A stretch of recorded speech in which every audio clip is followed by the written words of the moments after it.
제가 서울제일교회에 오면서 가장 많이 들었던 말씀이 이거였어요. 목사님, 기다렸어요. 저희가 정말 많이 기도했습니다. 이렇게 환대해주는 교회는 처음이었습니다. 누가 저 같은 사람을 기다렸다고, 기도했다고 이야기해 주겠어요? 제가 뭐라고. 너무 황송할 따름이었어요. 그리고 또 한편으로 굉장히 무거운 부담이 주어졌습니다. 그래서 저 새벽에 개인적으로 꽤 많이 기도했어요. 하나님, 제가 무엇이간데 이 대단한 분들께 이런 이야기를 듣습니까? 하나님, 저 아무것도 아니잖아요. 저 부담스럽습니다. 이렇게 참 많이 기도했던 것 같아요.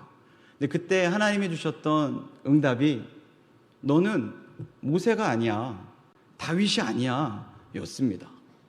제 기분이 어땠을까요? 실망스러웠어요.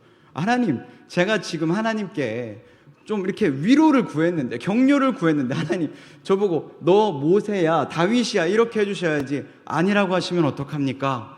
제가 이런 생각을 좀 했거든요. 근데 하나님 주시는 마음은 그게 아니더라고요.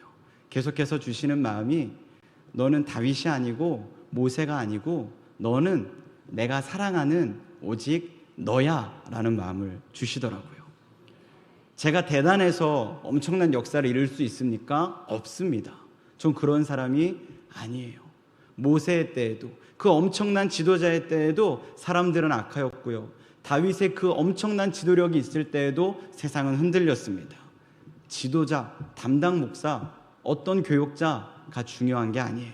하나님이 어떻게 역사하시는지가 세상에 영향을 끼치는 줄 믿습니다. 그러니 여러분, 많이 기도해 주세요. 제가 아니라 하나님이 일하실 줄 믿습니다. 오늘 함께 나누는 말씀에 등장했던 인물은 바울이었습니다. 잘 아시다시피 바울은 원래 그리스도인들을 잡아다가 감옥에 가두는 일을 했던 사람이에요.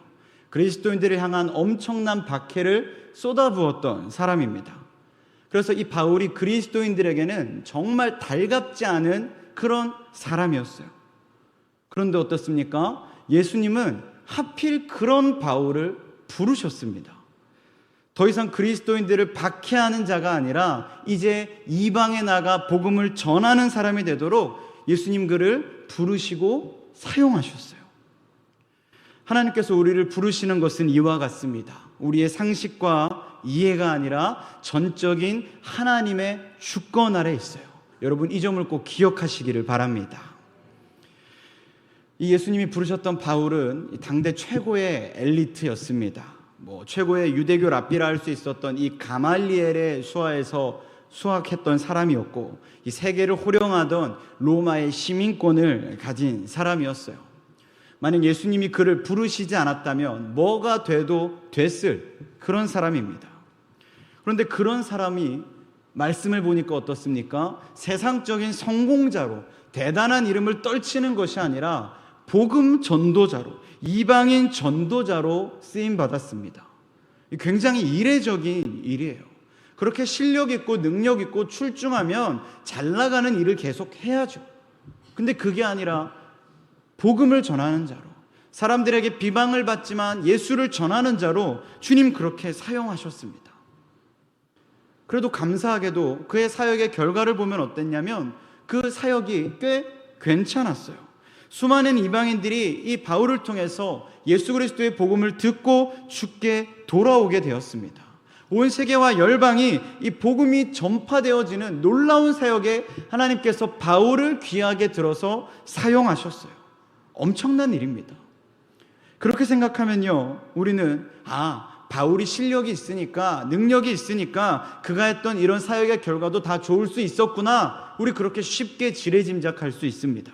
그러나 장담컨대 이러한 전도 사역의 결과는 바울이 대단한 사람이었기 때문이 아닙니다. 그러면요, 바울을 통해 하신 하나님이 위대하시기 때문인 줄 믿습니다. 바울 때문이 아니에요. 우리도 마찬가지입니다. 우리가 하면요, 그냥 일입니다. 저와 여러분이 아무리 대단한 실력과 능력이 있어도 우리가 하면 그저 일이에요.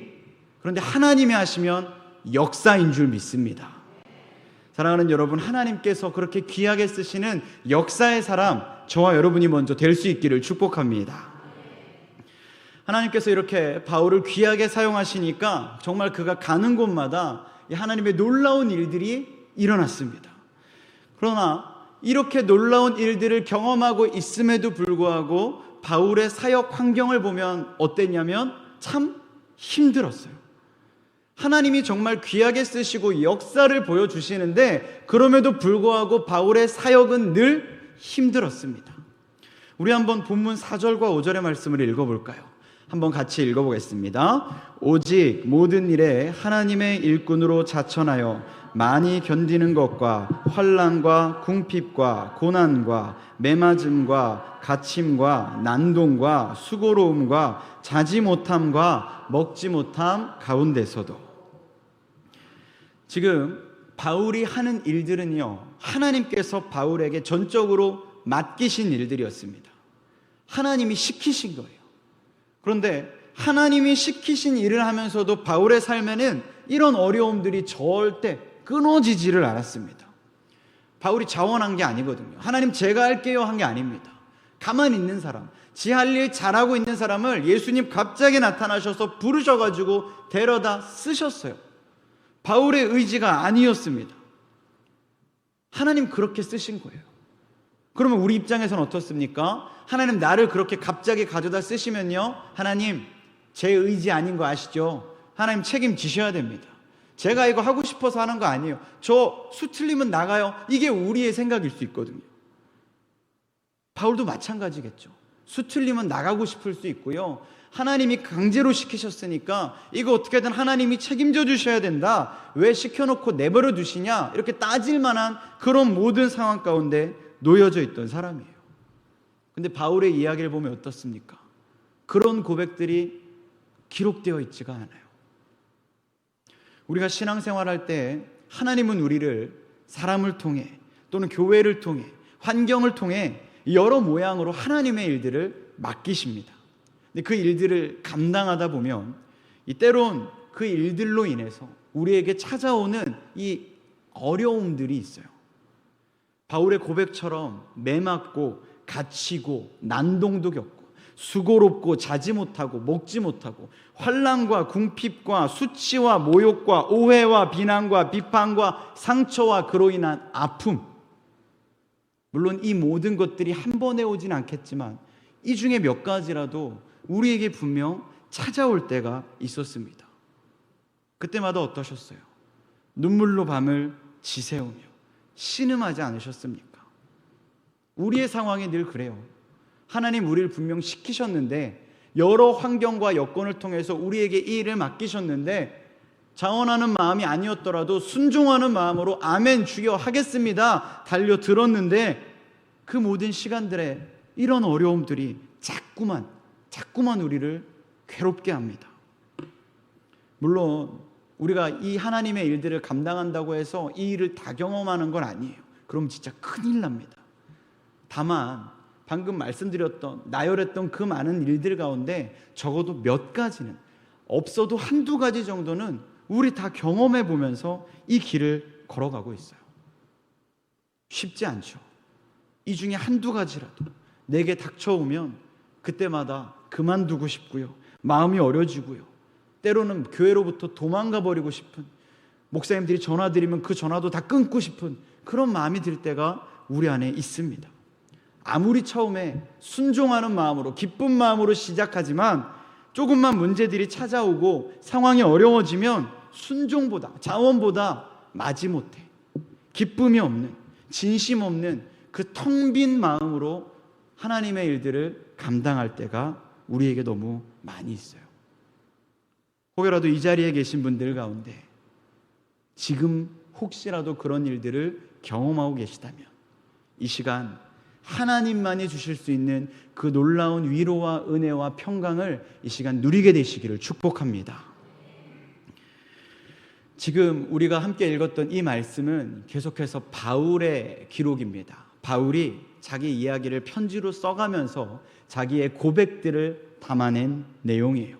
그러니까 이 고린도후서는 소설이 아닙니다. 바울이 쓴 소설이 아니라 바울이 쓴 편지이자 그 편지 안에 담긴 자기 자신에 대한 고백이에요. 다르게 말하면 방금 나열했던 그 모든 어려움들, 환난과 궁핍과 고난과 매맞음과 갇힘과 이 모든 많은 일들을 바울은 다 경험했다라는 겁니다. 조금 전에 우리는 이 중에 한 가지라도 마음이 어렵다라고 표현했는데 바울은 이 모든 걸 자기가 다 경험했다라는 거예요. 거기다 더 놀라운 건 바울이 여기 적힌 이것만을 경험한 게 아니라 바울이 당한 또 다른 고난이 있었는데 그게 뭐냐면 바로 비방이었습니다. 여기서 비방은요, 그냥 세상 사람들로부터 듣는 비방이 아니에요. 여기서 말하는 비방은 바로 교회 공동체, 함께 예수 그리스도를 믿고 섬기는 그리스도인들로부터 내게 다가오는 비방이었습니다. 여러분 생각해 보세요. 내가 예수를 믿는데, 복음을 전하는데, 하나님의 일을 최선을 다해서 감당하는데 세상 사람들의 손가락은 기쁨으로 받을 수 있는데 교회 공동체가, 그리스도인이 나를 향하여서 비방한다면 여러분 그거야말로 정말 우리가 고꾸라질 만한 일이거든요.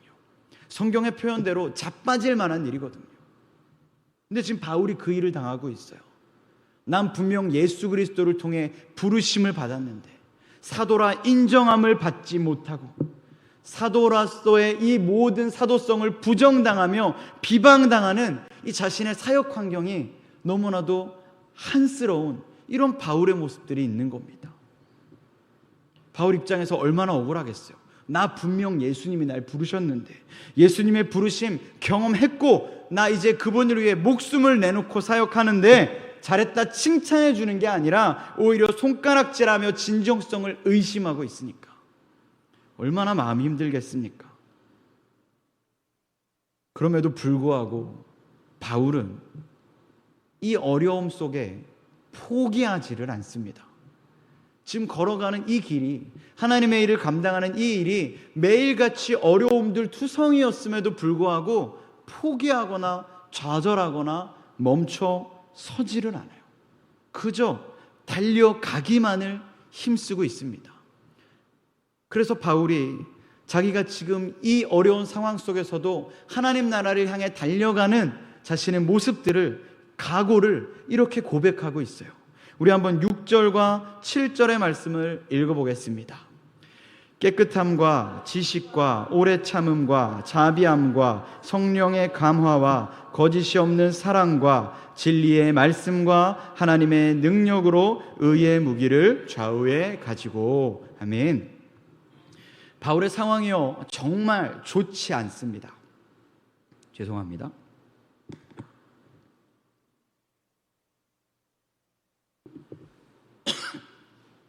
첫 설교입니다. 얼마나 긴장되는지 아시겠죠? 다시요. 바울이 지금 이렇게 어렵고 힘든 상황 가운데 있습니다. 그럼에도 불구하고 예수를 향해, 예수를 위해 나아가기를 멈추지 않아요. 상황이 너무 안 좋은데도 바울이 좌절하지 않습니다.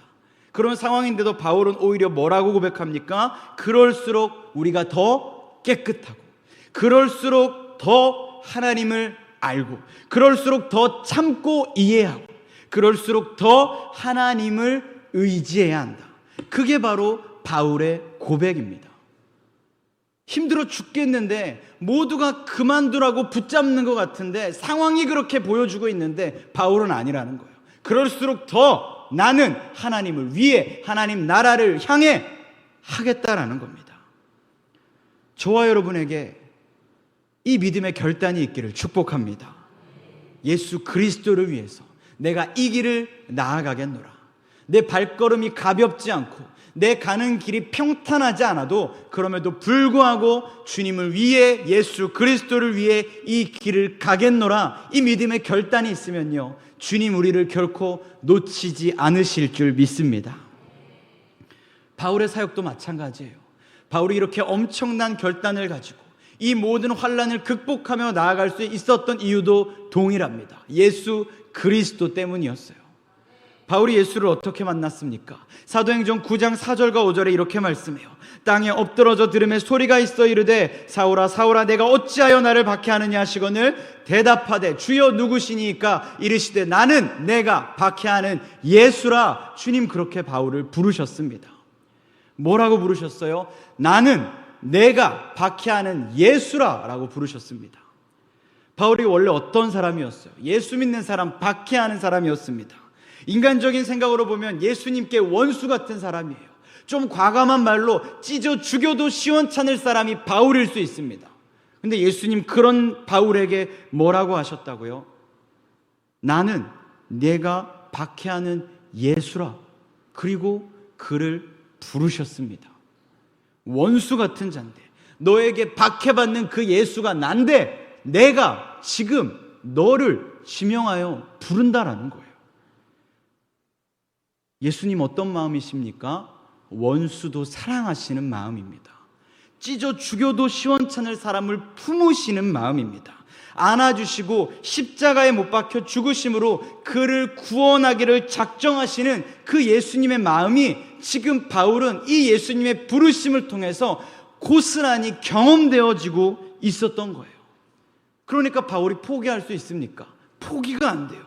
예수님 나를 위해 죽으셨는데, 내가 어떤 사람인데 예수를 박해하던 자가 난데 그 나를 예수님이 부르셨으니까 그 예수님의 사랑을 알면 이걸 멈출 수가 없는 겁니다. 그러니 나아가는 거예요. 달려가는 거예요. 그럼에도 불구하고 그럴수록 더 주님을 의지하는 겁니다. 사랑하는 여러분, 이 은혜는요, 이 사랑은요, 이 십자가는요, 바울만 누릴 수 있는 것이 아닙니다. 저와 여러분에게 이미 주어진 은혜임을 믿습니다. 우리라고 다르겠어요? 우리도 예수님을 십자가에 못 박은 똑같은 죄인입니다. 바울과 우리가 다를 게 없어요. 그런데도 예수님은 그런 우리마저 사랑하셔서, 끝까지 사랑하셔서 십자가에서 죽으심으로 영원한 구원의 은혜를 우리에게 허락해 주셨습니다. 우리도 그거면 된 거 아닌가요? 그거면 우리 멈출 필요 없는 거 아닙니까? 바울만 포기할 수 없는 게 아니에요. 우리도 포기할 수 없습니다. 이 사랑이 우리 안에 있으니까 멈출 수가 없는 거예요. 날마다 눈 뜰 때마다 깨달아지는데, 주님의 이름을 부를 때마다 그 은혜가 내 안에 피어나는데 어떻게 이 발걸음을 여기서 잠깐 멈출 수 있겠습니까? 힘들수록, 괴로울수록 그 십자가가 더 깨달아지는 거예요. 그래서 바울은 이 놀라운 사랑에 대한 반응으로 자신의 삶을 시작했고 또 이렇게 고백했습니다. 우리 한번 8절부터 10절까지의 말씀을 읽어보겠습니다. 영광과 욕됨으로 그러했으며 악한 이름과 아름다운 이름으로 그러했느니라. 우리는 속이는 자 같으나 참되고 무명한 자 같으나 유명한 자요, 죽은 자 같으나 보라 우리가 살아있고 징계를 받는 자 같으나 죽임을 당하지 아니하고 근심하는 자 같으나 항상 기뻐하고 가난한 자 같으나 많은 사람을 부요하게 하고 아무것도 없는 자 같으나 모든 것을 가진 자로다. 아멘. 지금 이 고백에는요, 바울이 자신의 이 고통스러운 상황들을 어떻게 받아들이고 있는지를 고스란히 기록하고 있습니다. 실제로 바울이 전했던 말씀은 진리의 말씀이었어요. 그것은 참되신 주님의 말씀이었습니다. 그런데 바울이 이 말씀을 전한다는 이유로, 그의 사도성을 의심한다는 이유로 바울이 전하는 말씀조차 의심받았어요. 어떤 이들에게는 이 참된 진리를 전하는 바울이 속이는 자처럼 보였습니다. 그러나 어때요? 그래도 괜찮다는 거예요. 사람들이 나를 속이는 자 처럼 바라본다 할지라도 내가 전하는 이 말씀이 진리이니, 하나님 아버지의 말씀이니, 참되신 언약이니, 이것은 세상이 부정할 수 없는 진리라 그는 확신하며 이 말씀을 날마다 선포했습니다. 뿐만 아니라 무명한 자 같으나 유명한 자라고 고백했어요. 무명한 자라는 것은 이 바울이 지금 자신의 사도성을 의심받으며 진정성을 의심받아서 무시당하고 아무것도 아닌 자로 여겨지고 있었다라는 겁니다. 사람들 앞에 대단해 보이지 않는, 정말 별거 아닌 자처럼 취급받았다라는 거예요. 그래도 어때요? 괜찮다라는 겁니다. 그 역시 괜찮다라는 거예요. 이 땅에서는 비난받고 무시당할 수 있지만 하나님 앞에서는 충성스러운 하나님의 일꾼이라 칭찬받고 있으니 그거면 됐다라는 겁니다. 이 땅에서 무명하지만 하나님께는 유명한 자라는 거예요. 그게 바울의 삶입니다. 이뿐만이 아니에요. 예수를 전하고 나는 죽고 예수로 사는 사람으로 살다 보니까 바울의 삶이 어디 있습니까? 바울의 삶은 없어요. 오직 예수 그리스도의 종, 주님께 쓰임받는 주님의 종으로서의 삶만 있었습니다. 그러니 사역을 하면 할수록 바울의 삶이 안 보여요. 예수 그리스도만 보이고 바울의 삶이 안 보입니다. 사람들이 볼 때는 너 이제 정말 네가 없구나, 너 정말 별것 아니구나, 넌 도대체 뭐야 싶은 삶이었습니다. 그래서 사람들이 볼 때 차라리 죽은 거나 마찬가지고 모두에게 잊혀진 그런 사람처럼 보였을 수 있어요. 그러나 어때요? 바울이 잊혀질지라도, 바울이 죽은 자처럼 여겨질지라도 그 안에 살아계신 예수 그리스도가 영원하시기 때문에 바울은 죽으나 살아있는 자와 같았던 것입니다. 계속해서 바울은 자기가 당했던 이 고난에 대해서 그리스도인들이 향해 말하길, 네가 지난날 예수를 박해했으니 그것에 대한 징계다 라고 비난했습니다. 바울이 지금 당하는 어려움을 향해서 네가 지난날 예수를 박해했으니 그 박해에 대한 징계를 지금 받고 있는 거야, 사람들 그렇게 비방했어요. 그러나 바울은 어떻습니까? 징계가 아니라고 말합니다. 징계가 아니라 오히려 이것은 하나님이 나를 단련하셔서 다시는 내 영혼을 사망의 길에 세우지 않게 하시는 하나님의 은혜라고 바울은 지금 그렇게 고백하고 있습니다. 그래서 죽임을 당하지 않는다라고 표현하는 거예요. 내 삶에 어려움이 있어도 나는 죽임을 당하지 않아. 주님이 나를 사망의 음침한 골짜기에 내버려 두지 않으시니 나는 죽임을 당하지 않는 자다. 바울은 그와 같이 고백합니다. 그리고 계속해서 근심하는 자 같지만 사실 이 근심은 어떤 근심입니까? 하나님의 일을 더 잘 감당하기 위한, 하나님께서 사랑하시는 그 영혼들을 구원하기 위한 그런 기쁨의 근심이었습니다. 영혼을 살리는 근심이에요. 당장은 어렵고 힘들 수 있지만 그 근심을 통해 영혼을 살리고 구원할 수 있다면 이 근심은요, 누려본 자만이 누릴 수 있는 오히려 특권과 같은 근심입니다. 당장은 고통스럽죠. 고뇌 가운데 있죠. 그러나 그 고뇌를 통해 저 영혼이 죽게 돌아오고, 저 영혼이 살아나고, 저 영혼이 예수 그리스도를 닮은 제자로 변화되는 모습을 보게 된다면 그것만큼 기쁜 일이 어디 있겠어요. 그러니까 이 근심은요, 정말 누려본 자만 누릴 수 있는, 한 영혼을 천하보다 귀하게 여기시는 그 아버지의 마음을 본받은 사람만 누릴 수 있는 그런 특별한 근심인 거예요. 그러니까 바울이 고백하기를 근심하는 자 같으나 항상 기뻐한다라고 고백할 수 있는 겁니다. 저와 여러분에게 그 기쁨이 있기를 축복합니다. 한 영혼을 살리는 일 쉽지 않습니다. 한 영혼을 죽게 돌이키는 일 어렵습니다. 함부로 할 수 있는 일이 아니에요. 그러나 그 어려움과 근심과 고뇌를 통해, 간절한 눈물의 기도를 통해 그 영혼이 죽게 돌아오게 된다면 주님의 말씀대로 천하를 얻는 것보다 더 귀한 기쁨인 줄 믿습니다. 다시 한번 그 기쁨을 저와 여러분이 누리게 되기를 축복합니다. 바울이 복음 전하는 일로 세상에서는 궁핍해질 수 있다라고 이야기했습니다. 그래서 가난한 자라고 표현했어요. 가난한 자 어떤 사람입니까? 세상에서는 뒤처지는 사람처럼 보이는 사람이죠. 아무것도 없으니까 무시당하는 사람처럼 보일 수 있습니다. 그러나 바울에게는 그것조차 영원한 생명을 얻은 이들에게는 문제가 되지 않음을 이야기하고 있어요. 영생을 가졌기 때문에, 영생을 얻는 이들이 가진 이 복음은 영원히 마르지 않는 샘물과 같기 때문에, 이 말씀이 능력이기 때문에 이 복음을 가진 자는 아무것도 없는 자처럼 보일지라도 결국 어떻습니까? 모든 것을 가진 자라고 바울은 그렇게 고백하고 있습니다. 사랑하는 여러분, 저와 여러분이 바로 그 아무것도 없는 자 같으나 모든 것을 가진 자일 수 있기를 축복합니다. 말씀을 마무리하겠습니다. 죄악된 세상에서 그리스도인으로 살아가는 일은 참 쉽지 않습니다. 말씀드렸다시피 하나님의 일은 감당하면 할수록 더 어려워지는 게 사실입니다.